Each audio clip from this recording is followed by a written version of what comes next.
जितिया व्रत में भूलकर भी ना करें यह 5 काम, वरना पूर्ण नहीं होगा व्रत।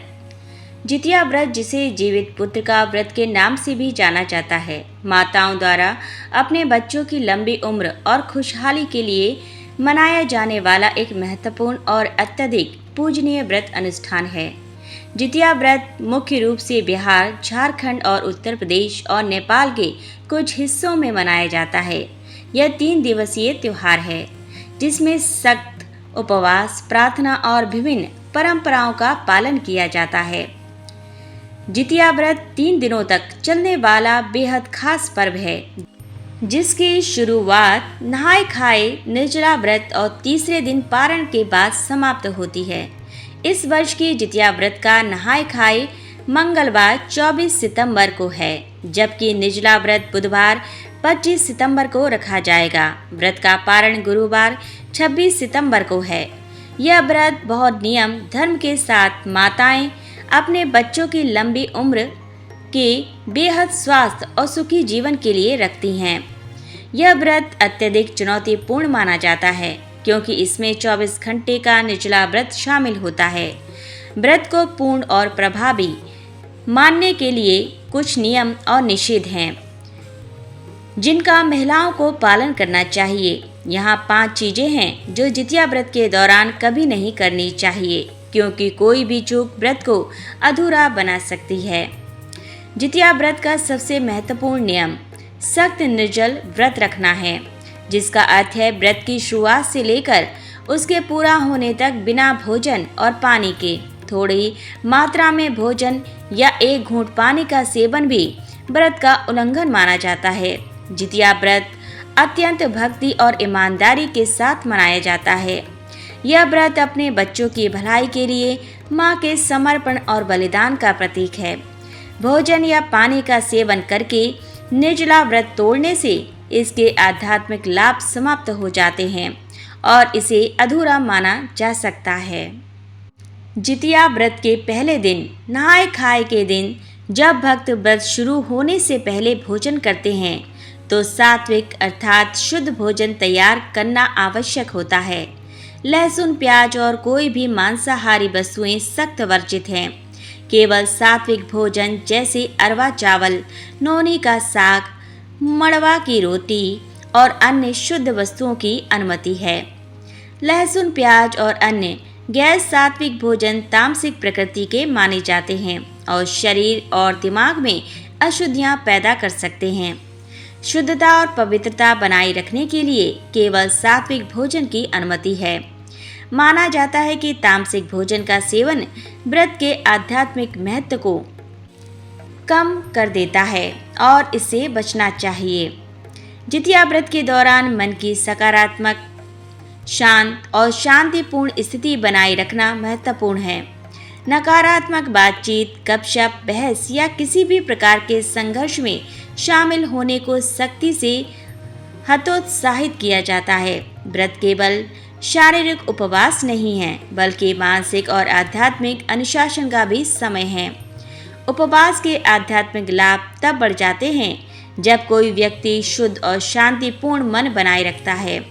नकारात्मक विचार, शब्द या कार्य नकारात्मक ऊर्जा को जन्म दे सकते हैं, जिसके बारे में माना जाता है कि इससे प्रार्थनाओं और उपवास की प्रभावशीलता कम हो जाती है। इस अवधि के दौरान शांत, सकारात्मक और भक्ति पर ध्यान केंद्रित रखना महत्वपूर्ण है।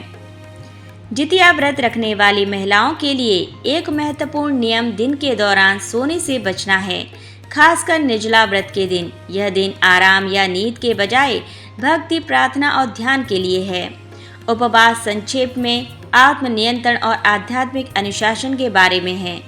दिन में सोने को समर्पण की कमी और व्रत के आध्यात्मिक पहलू पर ध्यान केंद्रित करने के रूप में देखा जा सकता है। जागते रहने से व्रत की पवित्रता बनाए रखने और व्रत के दिव्य उद्देश्यों से जुड़े रहने में मदद मिलती है। जितिया व्रत के दौरान व्यक्ति स्वच्छता बनाए रखे और साफ कपड़े पहनना महत्वपूर्ण है। गंदे, बिना धुले या दाग लगे कपड़े पहनना अशुद्ध माना जाता है और व्रत की पवित्रता के प्रति अनादरपूर्ण होता है। स्वच्छता किसी भी धार्मिक और आध्यात्मिक अभ्यास का एक मूलभूत पहलू है। साफ कपड़े पहनना शरीर और मन की पवित्रता का प्रतीक है, जो अनुष्ठान और प्रार्थना करते समय आवश्यक है। माना जाता है कि गंदे कपड़े नकारात्मक ऊर्जा को आकर्षित करते हैं, जो व्रत के सकारात्मक परिणामों को प्रभावित कर सकते हैं। चलिए अब जान लेते हैं जितिया व्रत के दिन संतान के लिए किए जाने वाले उपाय। जितिया व्रत के दिन एक लाल कपड़े को सरसों के तेल में भिगोकर उसे नारियल पर बांधें और फिर उस नारियल को जीमूत वाहन भगवान के निमित्त अर्पित करते हुए पवित्र नदी में प्रवाहित कर दें।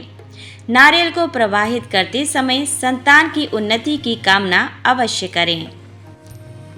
जितिया व्रत के दौरान संतान को लाल या पीले रंग का धागा बांधें और कलावा बांधने के बाद 11 आटे की लोई लेकर हर एक लोई में तिल और लौंग मिला लें। फिर इसके बाद उस लोई को सरसों के तेल में भिगोकर जला लें। इससे संतान के करियर में पनप रही नकारात्मकता दूर होगी। जितिया व्रत के दिन एक कपड़े में इलायची, पान, सुपारी और अक्षत यानी कि चावल बांध लें।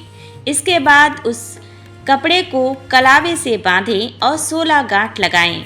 फिर उस कपड़े को बांस के पेड़ से बांध आएं। अगर आसपास बांस का पेड़ नहीं है तो बरगद के पेड़ से भी बांध सकते हैं। चलिए अब जान लेते हैं जीवित पुत्र का अर्थात जितिया व्रत का मुहूर्त क्या है। जितिया व्रत की पूजा का शुभ मुहूर्त 25 सितंबर की सुबह 10:41 बजे से लेकर दोपहर 12:12 तक है। मंगलवार 24 सितंबर 2024 को जितिया व्रत का नहाय खाए रखा जाएगा। वहीं बुधवार 25 सितंबर 2024 को माताएं निर्जला व्रत रखेंगी। इसके बाद गुरुवार 26 सितंबर 2024 को व्रत का पारण किया जाएगा। चलिए अब जान लेते हैं जितिया व्रत विधि के विषय में। जितिया व्रत के दिन सूर्योदय से पहले उठकर स्नान करें, फिर सूर्य देव को जल अर्पित करें, फिर मिट्टी से चील और सियारिन की मूर्ति बनाएं और उनको भोग लगाएं। इसके बाद जीमूत वाहन की मूर्ति को धूप बत्ती और दीपक भी दिखाएं। फिर जितिया व्रत की कथा पढ़ें और आरती करें। व्रत के बाद पारण करें। इस दिन मरुआ रोटी और नोनी साग बनाकर खाएं। पारण के बाद पूजा में इस्तेमाल किया गया तेल अपने बच्चों के सिर पर लगाएं। आज की वीडियो यहीं संपन्न होती है। आपको हमारे द्वारा दी गई जानकारी कैसी लगी? यदि अच्छी लगी हो तो वीडियो को लाइक करना बिल्कुल भी ना भूलें और अपने दोस्तों के साथ शेयर अवश्य करें। इसी प्रकार की यदि आप भविष्य में वीडियो देखना चाहते हैं तो हमारे चैनल को सब्सक्राइब अवश्य कर लें। पूरा वीडियो वॉच करने के लिए धन्यवाद।